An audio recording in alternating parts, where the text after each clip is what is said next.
Mesdames et messieurs, bonjour et bienvenue dans cet épisode 2 de notre émission Qui est-ce ? Aujourd'hui, on va s'intéresser au cas de Gérald Darmanin, comme on l'avait dit la semaine dernière.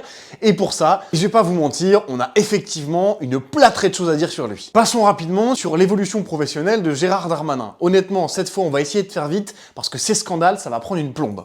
Gérald Darmanin, il a commencé sa carrière politique en étant militant du Rassemblement pour la République. Le RPR, c'est-à-dire, si mes souvenirs sont bons, le parti de De Gaulle. Il enchaîne très rapidement ensuite en étant assistant parlementaire au Parlement européen pour Jacques Toubon. En 2004, il va rejoindre le parti de l'UMP, c'est-à-dire l'actuel parti des Républicains, et ce pour rejoindre Christian Van Est, et ce après que ce dernier ait été accusé de propos homophobes. Donc déjà, d'office, notre Darmanin, il a une position un peu particulière parce que professionnellement, il essaye de s'élever avec quelqu'un qui est déjà poursuivi par des scandales. Après, je vais pas vous mentir, ça, pour Darmanin, c'est un calcul payant. Parce qu'en fait, il va lui succéder en 2005 comme délégué de l'UMP dans la 10e circonscription du Nord. Alors je vous préviens, vous allez entendre de plus en plus des personnalités que vous connaissez pour la simple et bonne raison que Darmanin, il a principalement évolué avec des grandes personnalités de l'UMP. Comme je vous l'avais dit, il est plutôt pote avec Christian Van Est, malgré les scandales de ce dernier. Et en 2008, il va du coup devenir le directeur de campagne de Christophe Van Est pour les élections législatives de 2007 et de 2008. Comme vous le savez peut-être, les hommes politiques, ils enchaînent très régulièrement les mandats.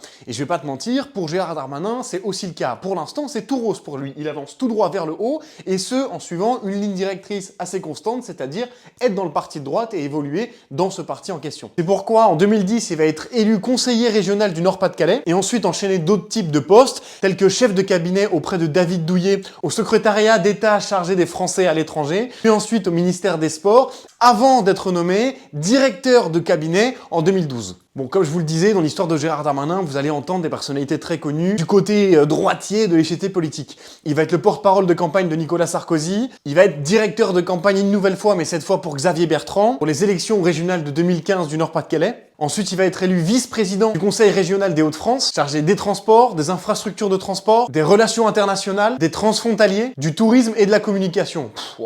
En mai 2017, et ce un an après avoir craché sur Emmanuel Macron, il va être nommé sous le gouvernement d'Édouard Philippe comme ministre de l'Action et des Comptes Publics. Ce qui fait qu'en novembre 2017, il va adhérer à La République En Marche. Bon là, on va vite le retrouver à son poste actuel, parce qu'en 2020, sous le gouvernement de Jean Castex, il va être élu ministre de l'Intérieur, c'est-à-dire le ministère auquel on le connaît tous aujourd'hui. Bon, maintenant qu'on a fait un tour exhaustif des emplois par lesquels il est passé, et du parcours politique général de Gérald Darmanin, qui, je le sais, a quand même duré au moins 2 minutes, si je regarde gentiment là le timer de la vidéo, j'aimerais cependant maintenant qu'on s'intéresse aux controverses parce que là, il y en a toute une plâtrée. Alors j'espère que vous êtes arrivés jusqu'à ce moment de la vidéo parce que là, ça va débiter. Bon, 2 ans avant le premier tour des élections législatives de 2007, il va débuter une stratégie, propre à lui d'ailleurs, pas très légale cependant, où il va proposer des interventions personnelles pour ses électeurs. Autant dire qu'il va donner un peu trop de sa personne pour obtenir des résultats. Comme je vous l'ai dit, il faut bien garder en tête qu'en 2004, quand il rejoint l'UMP, il suit quand même un de ses potes qui est accusé d'homophobie. Il est d'ailleurs annoncé par pas mal de journaux de l'époque comme à tendance intégriste et comme homophobe notoire.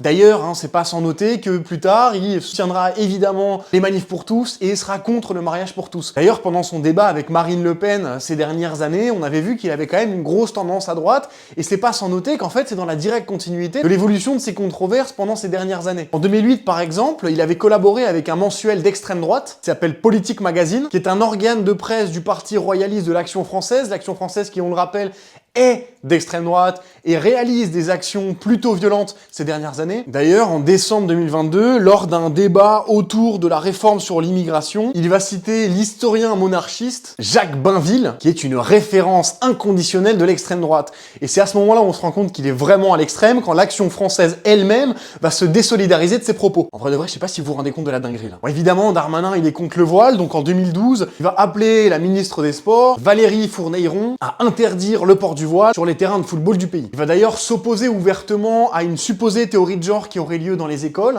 une espèce de propagande, et ça rentre déjà d'office dans un discours d'extrême droite qu'on entend depuis un certain temps ces dernières années dans le discours politique, et surtout, par exemple, dans la bouche de Zemmour. En 2014, on se rend compte que Darmanin, il a un peu un double discours, parce que pour gagner les élections municipales de Tourcoing, il va pas hésiter une seule seconde dans le fait d'essayer de choper des voix chez les musulmans. Et d'ailleurs, il va organiser une rencontre privée avec le prédicateur Hassan Iqiyoussen, ainsi que Salim Achiba, de manière à vraiment être sûr d'avoir des alliés dans la communauté musulmane pour soutenir sa candidature. Le mec est trop chelou, quoi. En 2017, Mediapart, il va l'épingler parce qu'il a passé des vacances en Corse, dans la villa de l'ancien président de la Chambre du commerce d'Ajaccio, qui a été condamné pour trafic de drogue internationale. Tout simplement. Bon, alors Darmanin, évidemment, il est aussi déconnecté de la réalité. Il va d'ailleurs se plaindre que la plupart des restaurants facturent 200 € le repas sans les bouteilles de vin. Autant dire que pour les gens normaux, tels que nous, c'est pas ce prix-là qu'on paye au resto. Là, on arrive dans le vif du sujet. Évidemment, Darmanin, très vite ensuite, il va être accusé de par plusieurs femmes différentes. Et là, on va rentrer dans le vif du sujet. Déjà, dans un premier temps, il faut pas perdre de vue que Gérald Darmanin, il dirigeait comme ministre de l'Intérieur les services d'enquête qui étaient chargés de l'investigation sur ses affaires.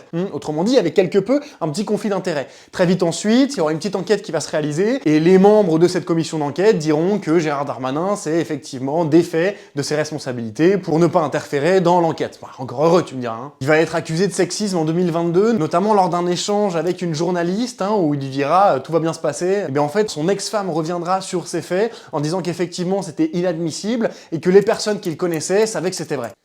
Mais ces accusations de commencent en 2009. En 2009, Sophie Patterson-Spatz, elle va être mise en relation avec Gérald Darmanin, qui va la recevoir en tant que chargée des missions au service juridique du parti. Les deux vont d'ailleurs avoir un rapport que Gérald Darmanin ne va jamais démentir, seulement qu'à la suite de ce rapport à la suite de cette rencontre, à la suite de cette soirée, Gérald Darmanin va demander de bien vouloir faire recevoir Madame Patterson professionnellement dans le parti, tu vois. Autrement dit, merci d'avoir réalisé cet acte avec moi, maintenant je peux conseiller ton profil. Du coup, quelques années plus tard, sur les conseils d'une avocate, Sophie Patterson, elle va présenter ses rapports comme non consentis, obtenus par surprise et constitutifs d'un et elle sera suivie en janvier 2018 par une deuxième plainte pour harcèlement et abus de confiance, qui va cependant être classé sans suite en février 2018. Une troisième plainte cependant, pour les mêmes faits, va également avoir lieu ensuite, cette fois avec la constitution d'une partie civile, mais ce sera encore une fois un non-lieu, parce que, attention, tenez-vous bien, accrochez-vous, je vais le lire carrément parce que c'est super long et que c'est horriblement horrible, car le défaut de consentement ne suffit pas à caractériser le viol, encore faut-il que le mis en cause, c'est-à-dire Gérald Darmanin, ait eu conscience d'imposer un acte par violence, menace, contrainte ou surprise. Autrement dit, si l'agresseur n'a pas conscience d'agresser selon la justice, dans ce cas-là, il ne peut pas... Waouh. D'ailleurs, il n'est pas sans rappeler que la plainte de février 2018, la deuxième plainte pour abus de confiance, elle avait été menée par une habitante de Tourcoing, ville dans laquelle il était maire. Apparemment, il l'aurait obligé à avoir une relation en l'échange d'obtention d'un logement et d'un travail. Bizarre un peu. D'ailleurs, cette femme va retirer sa plainte et finir par soutenir Gérald Darmanin lorsqu'une association va mettre le doigt sur quelque chose. Comment ça se fait qu'elle a mis une plainte et que très rapidement ensuite, elle va enlever sa plainte tout en continuant de bénéficier de biens publics, c'est-à-dire le logement social et l'emploi public. Autrement dit, l'association féministe en question, c'est-à-dire Pourvoir féministe, elles vont se demander s'il n'y a pas un peu un trafic d'influence, s'il n'y a pas un petit peu un problème dans le fait qu'elle enlève sa plainte lorsqu'elle bénéficie de quelque chose en échange. Tu vois ce que je veux dire? Si on n'essaye pas de cacher l'affaire sous des petits cadeaux. Pour finir dans les controverses, on va sortir un peu cette thématique et s'intéresser au Paris Saint-Germain. En fait, il aurait aidé le club à ne pas payer des impôts, serait intervenu personnellement pour éviter qu'il paye des impôts. Bon, comme vous l'aurez compris, Gérald Darmanin, il a un profil particulier. D'ores et déjà, il vient pas d'une famille très riche non plus. Et d'ailleurs, il vient d'une famille avec une certaine histoire politique, militaire, avec la France. Il avait un grand-père qui faisait partie des harkis pendant la guerre. Donc autrement dit, de base, on penserait pas que Gérald Darmanin prenne la tangente très à droite qu'il a pris.